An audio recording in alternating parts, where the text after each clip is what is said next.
Hello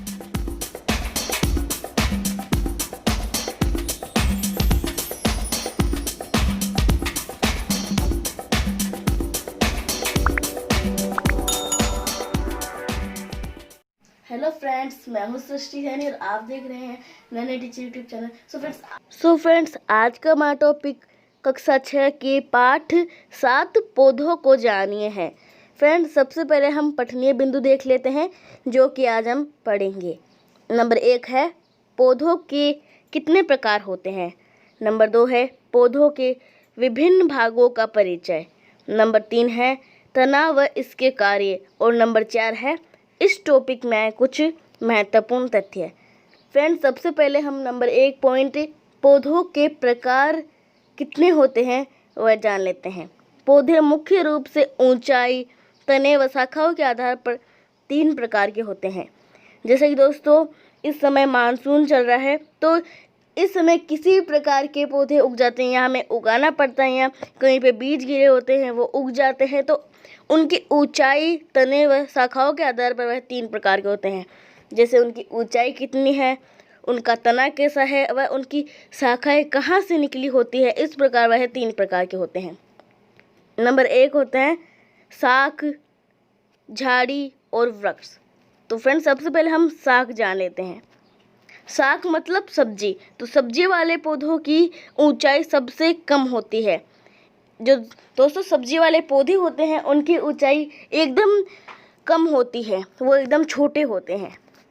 अब है इनका तना हरा व कोमल होता है। दोस्तों जो शाक सब्जी वाले पौधे होते हैं उनका तना हरा होता है और वह कोमल होता है। जैसे उनको तोड़ेंगे तो वह आसानी से टूट जाएंगे।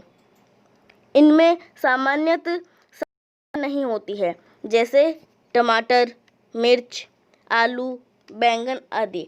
जैसे दोस्तों हम टमाटर के पौधों को देखते हैं तो वह छोटा होता है और उसका तना हरा व कोमल होता है। इसी प्रकार मिर्च का पौधा भी ऐसा ही होता है और आलू और बैंगन भी इसी प्रकार के पौधे हैं। अब है झाड़ी। इनकी ऊंचाई न तो कम होती है न ही बहुत ज़्यादा होती है। दोस्तों जो झाड़ी वाले पौधे होते हैं इनकी ऊंचाई न तो कम होती है और न ही बहुत ज़्यादा, मतलब मध्यम होती है। इनका तना कठोर व पतला होता है। दोस्तों जो झाड़ी वाले पौधे होते हैं इनका तना कठोर होता है पर पतला होता है। कठोर तो होता है पर एकदम पतला होता है। इनमें शाखाएं आधार के पास से निकलती है।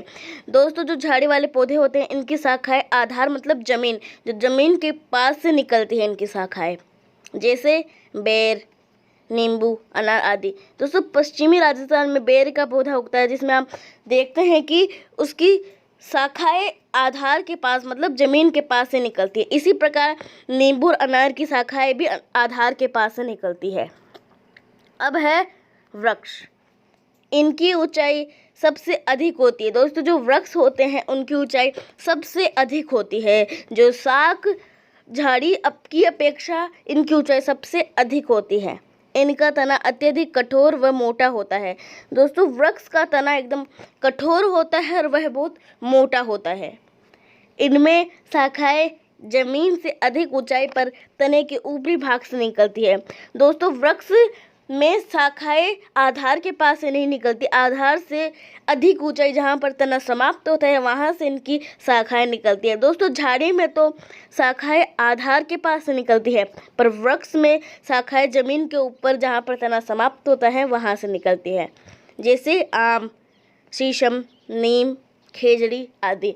दोस्तों आम के पौधे में भी जहाँ पे तना समाप्त होता है वहाँ से उसकी शाखाएं निकलने प्रारंभ होती है।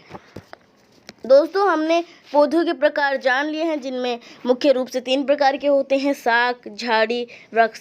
दोस्तों हम सामान्य रूप से इनका अनुमान इस प्रकार भी लगा सकते हैं कि जो पौधे हमसे बहुत छोटे होते हैं उन्हें हम सब्जी वाले पौधे मतलब शाख कहते हैं, और जो पौधे हमारे बराबर या हमसे थोड़े बड़े होते हैं उन्हें हम झाड़ी कहते हैं, और जो पौधे हमसे बहुत बड़े होते हैं उन्हें हम वृक्ष कहते हैं। इसी प्रकार हम इसका अनुमान लगा सकते हैं।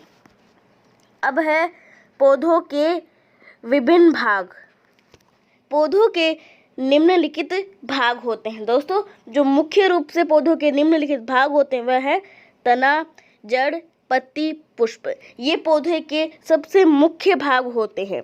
दोस्तों हम जो हमारा नंबर 1 है तना व इसके कार्य क्या होते हैं वह देख लेते हैं। तना पौधे के ऊपरी भाग मतलब पत्तियां व निचले भाग जड़ों को जोड़ता है। दोस्तों जो तना होता है पौधे का या पेड़ का, वो पहले पौधे के ऊपरी भाग मतलब पत्तियों और निचले भाग जड़ों को जोड़ता है। जैसे कि तने के नीचे भाग जड़ होती है और ऊपरी भाग पत्तियां होती है, वह इन दोनों को जोड़ता है। तना पौधों को सीधा रखता है। दोस्तों जो तना होता है पेड़ पौधों का, वह पेड़ पौधों को एकदम सीधा रखता है। यदि दोस्तों किसी पेड़ पौधे का तना टूट जाता है तो वह सीधा खड़ा नहीं रह पाता है। अब है तना जड़ों से जल व खनिज लवणों को पत्तियों तक पहुंचाता है। जैसे कि दोस्तों जो तना होता है वह जड़ों द्वारा अवशोषित जल व खनिज लवणों को पत्तियों तक पहुंचाते हैं। दोस्तों इसी प्रकार जब जो पत्तियां भोजन बनाती है, वो जो पत्तियां भोजन बनाती है तो उन्हें तना जड़ों तक पहुंचाता है। जड़ें पत्तियों को जल व खनिज लवण पहुंचाती है और पत्तियां जो भोजन बनाती है वह जड़ों तक पहुंचाती है। ये सभी कार्य तनों द्वारा होता है। तना जमीन के अंदर, जमीन के बाहर व आधा जमीन व आधा बाहर भी होता है।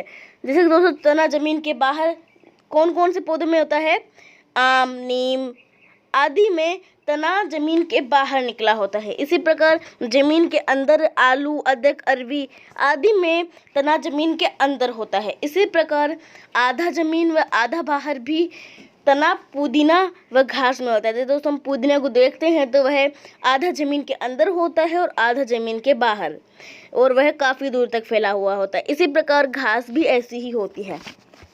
अब दोस्तों हमने पौधे की कितने प्रकार होते हैं, पौधों के विभिन्न भागों का परिचय व तना, इसके कार्य ये जान लिए। अब हम इस टॉपिक में कुछ महत्वपूर्ण तथ्य जान लेते हैं।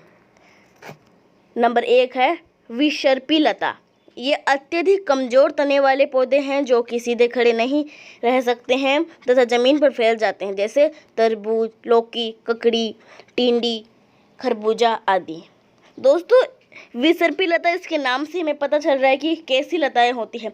विसर्पी मतलब सांप की तरह। दोस्तों सांप कहाँ पे रेंगता है, ज़मीन पर, तो ये अत्यधिक कमज़ोर होती है और ये सांप की तरह ही ज़मीन पर फैलती है, जैसे तरबूज, लौकी, खरबूजा, ककड़ी आदि। अब है आरोही पौधे। आरोही मतलब ये ऊपर चढ़ते हैं, तो ये भी कमज़ोर तने वाले पौधे होते हैं, लेकिन डोरीनुमा तंतुओं से किसी पेड़ या मकान पर चढ़ जाते हैं, जैसे सेम की फली, मनी प्लांट, पान आदि। दोस्तों आरोही मतलब जो ऊपर बढ़ती जाती हैं। इसी प्रकार दोस्तों इनके भी तने कमज़ोर होते हैं, लेकिन इनके डोरीनुमा जो तंतु होते हैं वह इनको यदि कोई सहारा मिले तो यह उस पर चढ़ जाती है। दोस्तों इनमें जो हरे रंग के पतले पतले डोरी के समान तंतु होते हैं, यदि हम इनके सामने यदि लकड़ी खड़ी कर देते तो इनके जो डोरीनुमा तंतु होते हैं वह लकड़ी से लपेट लेंगे अपने आप को। इसी प्रकार दोस्तों हमने महत्वपूर्ण तथ्य भी जान लिए हैं। सो फ्रेंड्स आज हमने कक्षा 6 के पार्ट 7 पौधों को जानिए समझ लिया है। तो आज हमने जो बिंदु पढ़े थे इसमें पौधों के कितने प्रकार होते हैं, पौधों के विभिन्न भागों का परिचय, तना व इसके कार्य, और इस टॉपिक में आए कुछ महत्वपूर्ण तथ्य। तो दोस्तों उम्मीद करती हूँ कि आपको आज का मेरा टॉपिक अच्छे से समझ आया होगा। तो फ्रेंड्स आपको मेरी वीडियो कैसा लगा नीचे कमेंट बॉक्स में जरूर बताएं। यदि अच्छा लगा हो तो लाइक कीजिए, सब्सक्राइब कीजिए और बेल आइकन जरूर दबाएं। तब तक के लिए धन्यवाद।